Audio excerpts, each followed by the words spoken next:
نحمده ونصلي ونسلم على رسوله الكريم أما بعد فأعوذ بالله من الشيطان الرجيم بسم الله الرحمن الرحيم يا أيها الذين آمنوا اتقوا الله ولتنظر نفس ما قدمت لغد واتقوا الله إن الله خبير بما تعملون ولا تكونوا كالذين نسوا الله فأنساهم أنفسهم أولئك هم الفاسقون لا يستوي أصحاب النار وأصحاب الجنة أصحاب الجنة هم الفائزون لو أنزلنا هذا القرآن على جبل لرأيته خاشعا متصدعا من خشية الله وتلك الأمثال نضربها للناس لعلهم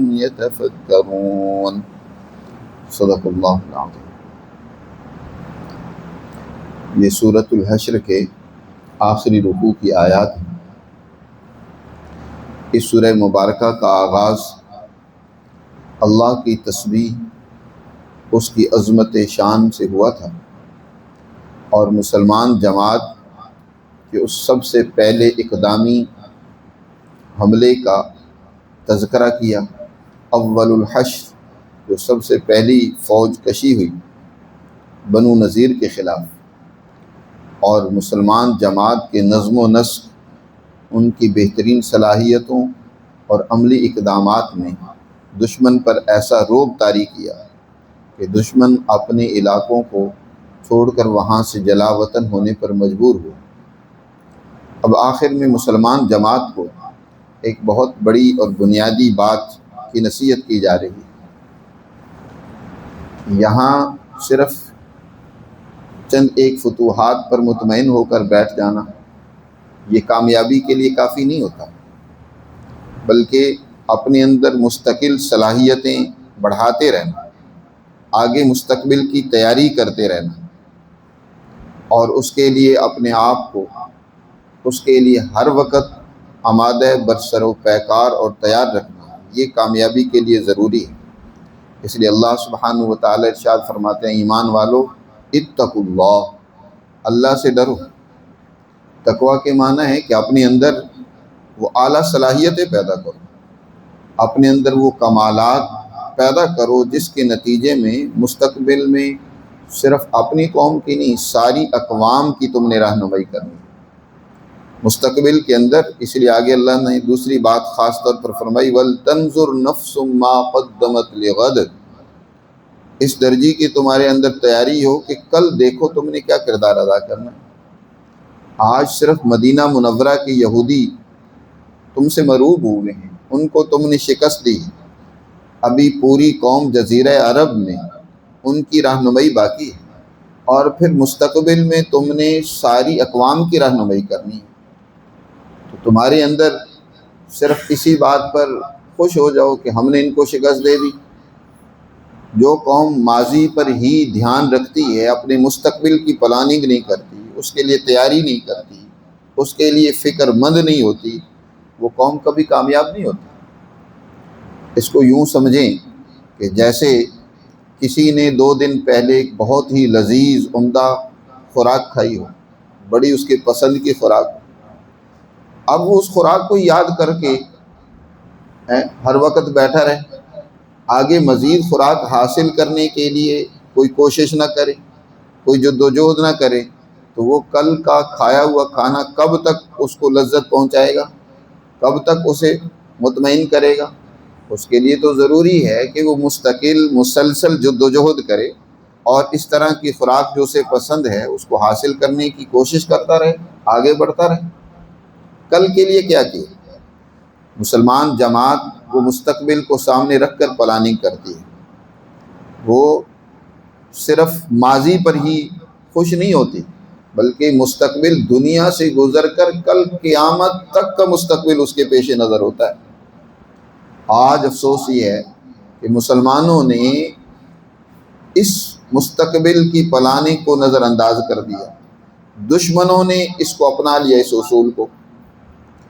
آج وہ 100 سال کی پلاننگ کرتے ہیں جب بھی کوئی کام کرتے ہیں، اپنی قوم کے لیے کوئی کام کرتے ہیں تو 100 سال کی پلاننگ کرتے ہیں، اور ہمارا حال یہ ہوتا ہے کہ ہم سڑکیں بھی بنواتے ہیں نا تو صرف یہ ہوتا ہے کہ یہ 5 سال گزر جائیں، حال گزر جائے، کل پھر ہم نے ووٹ لینا ہے، الیکشن ہوں گے، پھر ہم آ کر دوبارہ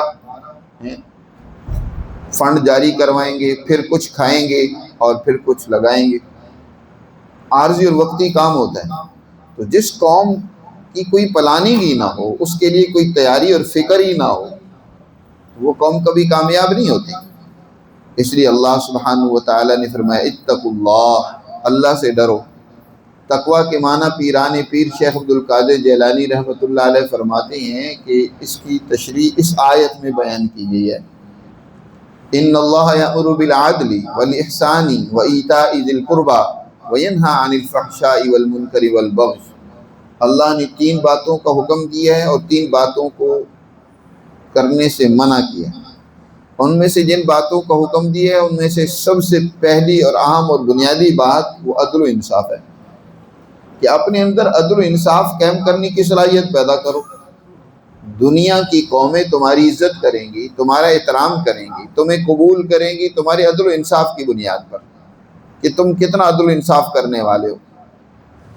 اور یہی وجہ ہے کہ سب سے پہلی سچی مسلمان جماعت نے جب عدل و انصاف کو اپنا اوڑھنا بچھونا بنایا تو دشمن نے بھی ان کو قبول کیا، دنیا کی قوموں نے ان کو قبول کیا، جبکہ ان کے عدل کا یہ تقاضا ہوا، جب ان کا عدل اس درجے میں ہوا کہ چاہے وقت کا حکمران کیوں نہیں ہے، وہ بھی عدل کے کٹہرے میں کھڑا ہے، اگر وہ بھی کسی پر زیادتی کرتا ہے تو عدالت اسے بھی طلب کرتی ہے، اس سے بھی پوچھ گچھ کرتی ہے کہ آپ نے یہ کام کیا تو کیوں کیا۔ عمر فاروق رضی اللہ تعالیٰ عنہ کو عدالت میں پیش ہونا پڑا، حضرت علی رضی اللہ تعالیٰ عنہ کو عدالت میں پیش ہونا پڑا، اور آج مسلمان کا حال یہ ہے کہ ان کے صدر جمہوریہ وہ اپنے لیے استثناء چاہتے ہیں کہ ان کو عدالت میں پیش ہونے سے استثناء دیا جائے، اور تا زندگی استثناء مل جائے، وہ چاہے صدر نہیں بھی رہے تب بھی ان کو یہ استثناء ملنا چاہیے، جس میں اشرافیہ، مقتدرہ، مخصوص طبقہ وہ قانون سے بالا تر ہو جائے، اس پر کوئی قانون لاگو نہ ہوتا ہو، وہ بدماشیاں کریں، وہ ظلم کریں، وہ جو چاہے خرابیاں کریں، ان سے کوئی پوچھنے والا نہ ہو، تو وہاں کیا عدل و انصاف ہوگا۔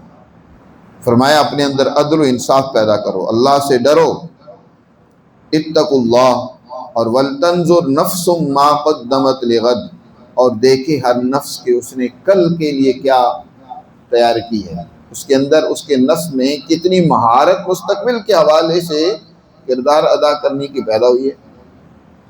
جتنا انسان دنیا میں اپنے آپ کو مہذب بناتا ہے، با اخلاق بناتا ہے، با کردار بناتا ہے، اتنے ہی مستقبل میں بھی اس کا کام نمایاں ہوتا ہے، اور مستقبل بعید یا آنے والا اگلا مستقبل یعنی آخرت، اس میں بھی اس کے لیے اتنی کامیابی ہوگی۔ جس نے یہاں اپنے آپ کو مہذب نہیں بنایا، اپنے آپ کو بااخلاق نہیں بنایا، تو کل قیامت کے دن وہ جہنم کے ایندھن بنے گا، وہ پھر سزا کا مستحق ہوگا۔ اس لیے مسلمانوں، تم نے مستقبل کو سامنے رکھ کر تیاری کرنی ہے۔ پھر فرمایا واتقوا اللہ، یاد رکھو اللہ سے ڈرتے رہو، عدل و انصاف اپنے اندر پیدا کرو۔ واتقوا اللہ ان اللہ خبیر بما تعملون، بے شک اللہ تعالیٰ جو کچھ تم عمل کرتے ہو اس سے پوری طرح خبردار اور واقف ہے۔ اللہ سے کوئی کام اور عمل چھپا ہوا نہیں۔ پہلی بات تو یہ فرمائی کہ اپنے اندر عدل و انصاف پیدا کرو، مستقبل کو سامنے رکھ کر تیاری کرو، اور دوسری بات مزید فرمائی وَلَا تَكُونُوا كَالَّذِينَ نَسُوا اللَّهَ فَأَنسَاهُمْ أَنفُسَهُمْ، ان لوگوں کی طرح نہ ہو جاؤ جنہوں نے اللہ کو بھلا دیا۔ اللہ کو بھلانے کا مطلب اللہ کے احکامات کو بھلا دینا ہے۔ اللہ کے جو قوانین انسانیت کی ترقی اور کامیابی کے لیے اللہ نے تمہیں دی ہیں، اللہ کی تعلیمات جو تمہارے پاس آئی ہیں، تم ان کو بھلا دو، نظر انداز کر دو۔ اور اپنی خواہشات کے مطابق جب کوئی قانون ناک کی منہ بن جائے اس طاقت و قوت کے لیے جس نے اس قانون کو نافذ کرنا ہے وہی اس قانون پر عمل نہ کرے تو یاد رکھو باقی کوئی اس قانون کو ماننے کے لیے تیار نہیں ہوتا۔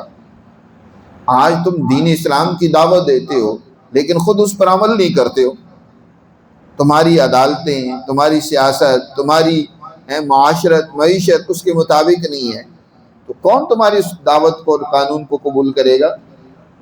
تمہاری صلاحیتیں آہستہ آہستہ یہ حال ہوگا کہ تمہارے اندر جو اللہ نے صلاحیتیں رکھی تھی وہی ان صلاحیتیں سے فائدہ اٹھانا ہی تم بھول جاؤ گے۔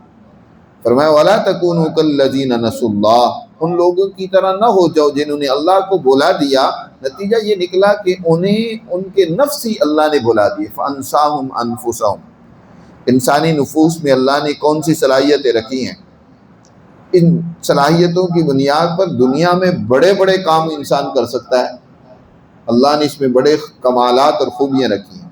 جب انسان یہ ہوتا ہے کہ مسلسل اللہ کے قوانین کو نظر انداز کرتا ہے تو اپنی ان صلاحیتوں کو ہی وہ بھول جاتا ہے، پھر وہ کام کرنے لگ پڑتا ہے جو اس کی تباہی و بربادی کے ہوتے ہیں۔ بظاہر وہ بڑا اچھا سمجھ رہا ہوتا ہے لیکن کام وہ کر رہا ہوتا ہے جس سے اس کی تباہی، اس کی قوم کی تباہی ہوتی ہے۔ فرعون نے بنی اسرائیل کے بچوں کو قتل کروانا شروع کر دیا۔ اب وہ سمجھ رہا تھا کہ میں اس آنے والی شخصیت کو روک دوں گا جس کے آنے کے بعد میری سلطنت کا زوال ہوگا، چنانچہ اس نے اس زوال سے بچنے کے لیے کیا ہے بنی اسرائیل کے بچوں کو قتل کروایا، لیکن اس کا یہ اقدام اس کی مزید تباہی و بربادی کا سبب بنا۔ بنی اسرائیل کے اندر نفرت اور بیزاری پیدا ہوئی کہ یہ تو بڑا قاتل ہے، اس نے ہمارے بچوں تک کو نہیں چھوڑا، اور خود اس کی قوم قبطی کے اندر بھی اس کے بارے میں یہی ذہنیت اور سوچ پیدا ہو گئی، یہ تو بڑا ظالم اور درندہ انسان ہے کہ بچوں کو تک کو بھی نہیں چھوڑتا، معصوم انسانوں کو۔ جی تو بدنام ہو گیا تھا، اس کی قوم بھی اس کی عزت کرنا چھوڑ گئی تھی، بنی اسرائیل بھی اس سے متنفر ہو گئے۔ اگر یہ وہ عمل نہ کرواتا تو شاید بنی اسرائیل اس کی غلامی سے آزادی حاصل کرنے کی وہ جدوجہد نہ کرتی۔ تو جب انسان اللہ کے قوانین کو توڑتا ہے تو اس سے ایسے اللہ کام کرواتا ہے جو اس کی تباہی و بربادی کے ہوتے ہیں۔ ابو جہل، ابو لہب، عتبہ، شیبہ یہ سمجھتے تھے کہ ہم نے اسلام قبول کر لیا تو ہماری چودراہٹ تو ختم ہو جائے گی، ہمیں محمد الرسول اللہ کی غلامی اختیار کرنی پڑے گی، ان کا نوکر بننا پڑے گا۔ وہ یہ سمجھتے تھے کہ ہماری چودراہٹ جو اتنے عرصے سے قائم ہے، اقتدار قائم ہے، وہ تبھی رہے گا کہ ہم محمد صلی اللہ علیہ وسلم کی مخالفت کریں، ان کو آگے نہ بڑھنے۔ لیکن کیا نتیجہ نکلا؟ ان کے اس عمل نے کیا ان کو بدر کے میدان میں ذلیل و رسوا ہو کر، بدر کے کنویں میں ان کو قتل ہو کر وہاں دفن ہونا پڑا۔ ان کی ذاتیں ہی تباہ و برباد ہو گئی، انہوں نے وہ کام کیے جو ان کی تباہی و ہلاکت و بربادی کے ہوئے۔ آج آپ کی مقتدرہ وہ فیصلے کرتی ہے جو ان کی تباہی و بربادی کے حوالے سے، مستقبل کو سامنے نہیں رکھتے، بس وقتی ضرورت کو سامنے رکھ کر فیصلے کیے جاتے ہیں، اور ایسے فیصلے کرتے ہیں جس کا قوموں کو مسلسل مستقبل میں نقصان اٹھانا پڑے گا، ان کی تباہی ہوگی، ان کی اپنی بربادی ہوگی۔ آپ نے امریکہ کے لیے استعمال ہو کر اپنی قوم کو جہاد کے نام پر افغان جنگ میں جھونک دیا، تم نے سمجھا ہم بڑا کام کر رہے ہیں، بڑے پیسے ملیں گے، بہت دولت اکٹھی ہوگی، لیکن کیا ہوا کہ اس کی تباہی و بربادی کا آج تم مشاہدہ کر رہے ہو۔ اپنی قوم کو تم نے دہشت گرد بنا کر ان کو قتل کرنا شروع کر دیا، تو اس سے بڑی تباہی کیا ہوگی کہ اپنی ان غلط فیصلوں کی سزا پھر تمہیں خود بھگتنی پڑے۔ اللہ تعالیٰ یہی بات سمجھا رہے ہیں کہ ایسے نہ ہو جاؤ کہ جنہوں نے اللہ کے احکامات کو بھلایا تو فَأَنسَاهُمْ أَنفُسَهُمْ، اللہ نے ان کی نفسوں کو اور ان کی ذاتوں کو ہی ان کے اوپر سے فراموش کر دیا۔ ان کی صلاحیتیں جو تھیں، ان صلاحیتوں کا ادراک ہی انہیں نہیں رہا کہ ان کے اندر اللہ نے کیا خوبیاں رکھی ہیں۔ اور یہ کب ہوا؟ فرمایا یہ اس وقت ہوا جب انہوں نے اللہ کے قوانین کو توڑا. اولئک هم الفاسقون، یہی لوگ تھے در حقیقت بدماش، یہی وہ لوگ تھے اللہ کے قانون کو توڑنے والے. ایک کافر ہوتا ہے جو اللہ کے قانون کو مانتا ہی نہیں ہے، ایک وہ انسان ہوتا ہے جو اللہ کے قانون کو مانتا ہے، احکامات کو تسلیم کرتا ہے، لیکن نظر انداز کرتا ہے، اس پر عمل نہیں کرتا، انہیں پس پش ڈال دیتا ہے. تو جو مسلسل اللہ کے قوانین کو نظر انداز کرے تو وہ فاسق کہلاتا ہے. تو فرمایا یہ جو ان کا انجام ہوا اس کی وجہ یہ تھی کہ یہ اللہ کے قوانین کو مسلسل توڑنے والے تھے اور فسق و فجور کا ارتکاب کرنے والے تھے. لا یستوی اصحاب النار و اصحاب الجنہ، تم خود فیصلہ کرو. ایک وہ لوگ ہیں جو جہنم کا عمل و کردار ادا کر رہے ہیں، ایک وہ لوگ ہیں جو جنت والے اعمال اپنائے ہوئے ہیں. تو دونوں برابر ہو جائیں گے، جنتی اور جہنمی برابر ہوں گے. دونوں کے عمل و کردار میں بڑا فرق ہے. جنت وہ مقام ہے جہاں ہر انسان اعلیٰ درجے کا بااخلاق ہوگا، با کردار ہوگا، عدل و انصاف کرنے والا ہوگا، اس کے اندر انسانیت کی سوچ ہوگی، انفرادی ذاتی گروہی سوچ نہیں ہوگی، اجتماعیت کی سوچ ہوگی، پوری انسانیت کی سوچ ہوگی. جہنم وہ ہے جہاں ایک دوسرے پر لعن و طعن ہوگا، بد اخلاقی ہوگی، گالم گلوچ ہوگی، وہاں ہر طرح کی بد تہذیبی ہوگی. تو کیا جیسے دونوں کے رویوں میں فرق ہے ایسے ہی ان کے انجام میں بھی فرق ہوگا؟ دونوں برابر نہیں ہیں جی. تو تم اگر کردار دوسرا جہنمیوں والا اپناؤ، کافروں والا اپناؤ، فاسقوں والا اپناؤ اور خواب جنت کے دیکھو، ای محال کو جنون، یہ پاگل پن ہے. کام آج کا مسلمان بھی کرتا کہ ہے جہنمیوں والے ہیں اور یہ کہتا ہے کہ جنت ہمیں مل جائے گی، جنت ہماری ہی ہے. نہیں، لا یستوی اصحاب النار و اصحاب الجنہ، جنتی اور جہنمی برابر نہیں ہو سکتے، ان کا عمل و کردار ایک جیسا نہیں ہو سکتا. اصحاب الجنت هم الفائزون، جو جنت والے ہیں کامیابی تو ان کے لیے ہے. جنت والا جنہوں نے کردار اپنایا وہی در حقیقت دنیا میں بھی اور آخرت میں بھی کل قیامت کے دن کامیاب ہوں گے. ہم نے تمہیں بڑی اونچے درجے کی تعلیم دی ہے، بہت کامل درجے کا ضابطہ حیات اور قانون دی ہے قرآن مقدس کی شکل میں. یہ اللہ کا وہ نور ہے، اللہ کی وہ تجلی ہے کہ اس سے پہلے اللہ نے موسیٰ علیہ السلام کو وہ الکتاب اور قانون دیا تھا، اور اتنا بلند قانون تھا کہ موسیٰ علیہ السلام پر جب وہ تورات اور اللہ کا وہ قانون لینے گئے تھے تورات کو طور پہاڑ پر، تو اللہ نے اپنی تجلی طور پہاڑ پر ڈالی تھی تو طور پہاڑ بھی ٹکڑے ٹکڑے ہو گیا. یہ اس سے بڑھ کر اونچے درجے کی تجلی ہے جو اللہ نے محمد الرسول اللہ صلی اللہ علیہ وسلم کو عطا فرمائی ہے. یہ قرآن اگر ہم پہاڑوں پر بھی نازل کرتے نا تو پہاڑ بھی اس کی برداشت سے ٹکڑے ٹکڑے ہو جاتے. یہ بہت اونچے درجے کا علم ہے، بہت اونچے درجے کا قانون ہے، انسانیت کو مہذب، با اخلاق، با کردار، کامیاب بنانے کا قانون ہے. ہم نے یہ اپنا نور اور تجلی تمہیں عطا کی ہے اور تم اس سے ہو کہ غافل ہو، تم اس سے پہلو تہی کر رہے ہو. فرمایا اب تمہارے سامنے پہاڑ کی طرح کی دو طاقتیں ہیں، ان طاقتوں کو اس قرآن کے نور اور تجلی کے ذریعے سے تم نے پاش پاش کرنا ہے. قرآن جب نازل ہو رہا تھا تو مسلمانوں کے سامنے اس وقت دو بڑی طاقتیں، قوتیں تھیں. ایک تو کسریٰ کی تھی جس کے ماتحت مشرق کے جتنے بھی ممالک تھے ان پر اس کا اقتدار اور تسلط تھا اور اس نے اپنے ایک رعب اور دبدبہ قائم کیا ہوا تھا. ایک طاقت مغرب کی تھی، کیسر کی تھی، اور اسی کے ماتحت بیت المقدس، شام اور یہاں کی یہودی، وہ جو اپنے آپ کو مذہبی نمائندہ اس وقت کہتے تھے، وہ اسی کے ماتحت تھے. اب اللہ نے تمہیں یہ اونچے درجے کا علم دیا ہے، قرآن دی ہے کہ اس کے ذریعے سے دونوں طاقتوں کو پاش پاش کر دو. مذہبی برہمنیت کو بھی ختم کرو، چاہے وہ عیسائیوں کی صورت میں ہو، یہودیوں کی صورت میں ہو، چاہے وہ کسرا ایران کی صورت میں ہو، مذہبی برہمانیت بھی ہو اور اسی طرح دنیاوی شہنشاہیت بھی ہو، یہ دونوں تباہی و بربادی کا ذریعہ ہیں انسانیت کے لیے۔ تو ہم نے ایسی کتاب تمہیں دی ہے جو پہاڑوں کو توڑ دے۔ ان سلطنتوں کی کیا حالت ہے، انہوں نے دیکھنا جب تم یہ اونچے درجے کی تعلیم لے کر آگے بڑھو گے تو یہ پاش پاش ہو جائیں گے، ختم ہو جائیں گے۔ چنانچہ ایسے ہی ہوا، صحابہ کرام رضوان اللہ تعالی علیہم اجمعین جب اللہ کی یہ تعلیمات لے کر آگے بڑھی تو کیسر بھی ٹوٹا، کسرا بھی ٹوٹا۔ مسلمانوں کی حکمرانی مشرق میں بھی قائم ہوئی، مغرب میں بھی قائم ہے اس اللہ کے قانون کی تحت۔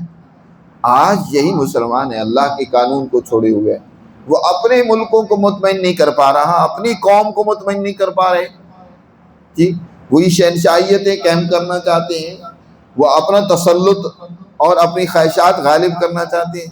تو ایسے لوگوں کے لیے کامیابی نہیں ہے، وہ انہیں سوچنا ہوگا کہ وہ کیا کل کے لیے کر رہے ہیں۔ فرمایا لو انزلنا ھذا القرآن، اگر ہم اتارتے اس قرآن کو علی جبل، پہاڑ پر، لرأیتہ خاشعا متصدعا، تو تم یقیناً دیکھتے اس پہاڑ کو کہ وہ اللہ کے ڈر کے مارے جھکا ہوا ہوتا، وہ ریزہ ریزہ ہو جاتا، متصدعا من خشیت اللہ، اللہ کے ڈر کے مارے۔ وتلک الامثال، یہ مثال دی جا رہی ہے، یہ نہیں ہے کہ پہاڑ کو اللہ توڑنا چاہتا ہے، یہ ایک مثال کے ذریعے تمہیں ہم سمجھانا چاہتے ہیں۔ وتلک الامثال نضربها للناس، ہم لوگوں کے لیے مثال بیان کرتے ہیں کہ اس تعلیم کے ذریعے اب دنیا کی ظالم طاغوتی طاقت اور قوتوں کو تم نے کیسے توڑنا ہے۔ لعلہم یتفکرون، تاکہ لوگ غور و فکر کریں، سمجھ اور بصیرت حاصل کریں، علم و دانش اپنے اندر پیدا کریں، اعلیٰ صلاحیت اور مہارت پیدا کریں اس قرآن کی تعلیمات کے نتیجے میں، اور دنیا پر اس طریقے سے اللہ کے اس نظام کو، عدل و انصاف کو قائم اور غالب کریں۔ تو اللہ نے بہت ہی عمدہ اور جامع انداز میں یہ بات سمجھائی ہے کہ آج تم نے بنی نذیر کو شکست دے دی، ان پر تمہارا رعب پیدا ہو گیا، تم نے کفار مکہ کو بھی شکست دے دی ہے، لیکن اس پر مطمئن ہو کر صرف بیٹھے رہنا اور مستقبل کی پلاننگ اور تیاری نہ کرنا یہ درست نہیں ہوگا، اس سے تو تم اور غفلت میں مبتلا ہو جاؤ گے اور دنیا اور تمام قوموں کی قیادت اور رہنمائی نہیں کر سکو گے۔ اس لیے اللہ نے اس آخری رکوع میں مسلمان جماعت کو فکر مند کیا کہ اپنے اندر تقویٰ کی اعلیٰ صلاحیت پیدا کرو، انسانیت کے قابل اور اہل بناؤ کہ تم انسانیت کے رہنما بن سکو۔ آج بھی اگر مسلمان جماعت انسانیت کی رہنمائی کرنا چاہتی ہے تو اسے اپنے اندر یہ اعلیٰ صفات اور صلاحیت پیدا کرنی ہوگی۔ اللہ ہمیں سمجھ نصیب فرمائے۔